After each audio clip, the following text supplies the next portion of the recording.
All right, guys, it's Paul Singh, the market speculator, with the trade report for Tuesday, January 26, 2016. Let's take a look at pre-market futures here. I'm recording this about an hour and 10 minutes before the open. Uh, the market pretty much set to open break even with SPY up about 0.05, NASDAQ down about 0.01. So essentially break even here. And then oil down about 1%. It was break even just a few minutes ago here. So, but really not significant when we think about what oil has been doing. So a lot can change here intraday. Maybe it's a low volatility day. Maybe we get a run. The key is going to be the close. Let's take a look at the indexes. Pullback yesterday. Now, nothing to be concerned about here. This is where, if you've been listening to some interviews I've done recently and the webinar on Sunday, I've talked about, having that plan and sticking to it, and not letting these moves within the plan shake you out or get you scared. And, if you're taking too big a position, sometimes that can do it, and you need to just trade smaller. But we talked about this. The three things that can happen here, either SPY would just ramp up like it did way back here in October. Pull it out a little farther here where it just went straight up and there never really was any kind of pullback action. We had back here in August when we had the sell-off and we had this run up, but then there was a really hard pullback and you had to play through this kind of W double bottom kind of pattern. These bounces don't always go in a straight line, or it can, W pattern or consolidation, or this could potentially fail here. We really don't know. So we want to play it the different ways. And we talked about this. So the way I have done it is, played it three different ways where oil, I took the quit profit. SPXL, I protected some of the profit and took a partial, and then we'll see if I can get more out of it. And then with ERX, I actually entered later, and I'm going to play through a potential double bottom. Now, if it fails, I'll at least have made some money through this. And then if it does fail here, now I can potentially short, whereas I couldn't short here when I was already in the middle of a move, where if it's breaking support, I can short very easily. So don't really care what happens here. Just want to be able to react to whatever's happening. So yesterday's move, even though it sounds like 1.5% is a lot, within this pattern here, it doesn't really mean a whole lot. You should be position sized to where it doesn't affect you and you can hold through all this here. So we took half off. If we pull SPXL here, we took half off and now it's pulling back in. I'm going to let it ride through here. ERX. Now that is pulling back some, but we're going to see if this hammer holds. So you should have position sized here to where you can hold through this. And then yesterday, I took half off of Google when it hit 750, and now it's pulled back to 730, still above our entry level, and we still have this open gap here, and we will hold through all this here for the rest of the partial. So we've got a partial profit, which really helps in terms of being able to hold through potential double bottom here. And then one last position, BIB.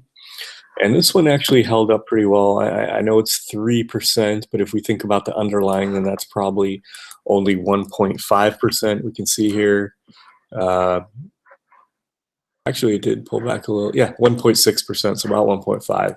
So, and again, if we look in the overall scheme of the pattern, a pretty tight day compared to these up days. So that's what we want to see. So don't get too concerned with the pullback. And if it does eventually break, we've taken some partials, we've taken some full profits. So we'll come out of this ahead, and then we can think about shorting.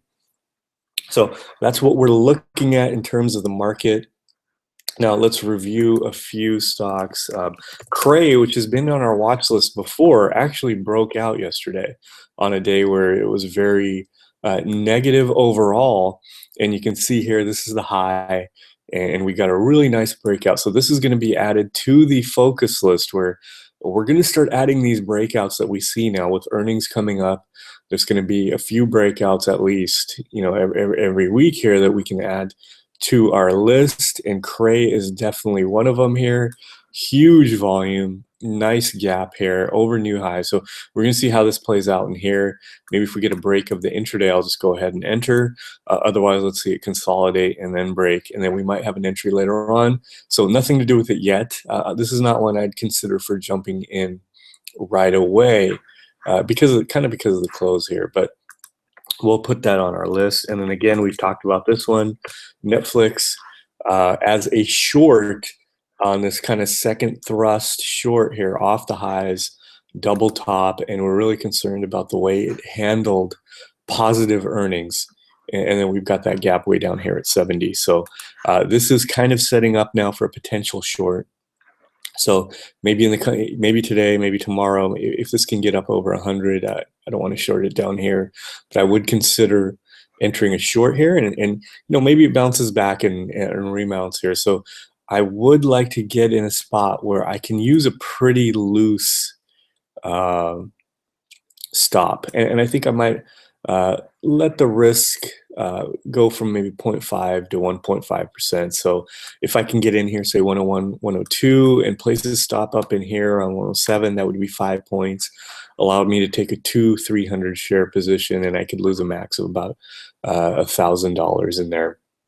So that's what I'm looking to do. Let's quickly look at oil again. Now we're out of the oil trade, but we pulled back now to a gap fill. Now there's still could W here, but we want to see how it handles this gap fill. And you can go long again. If you want to play UWTI, you can see here down to 173. And if it just gets up here in the 3s, 4s, you're looking at over 100% gains. You could play UCO for a little less risk. A leverage, so about 750 here, and even gets to 910. That's a pretty big move. And then DWTI, which is probably the way I want to play it with the short. Now it's pulling back into this gap area, and if it gets into here to 370, 380, I might just take a shot in here. Although that, with the underlying, this gap will have been filled, but we've still got this gap in here. So that's what I'm looking to do. There's still some potential trades out there, managing some positions, and we're going to see how the market moves forward here. So that's it for the trade report. I'll see you either later today or early tomorrow.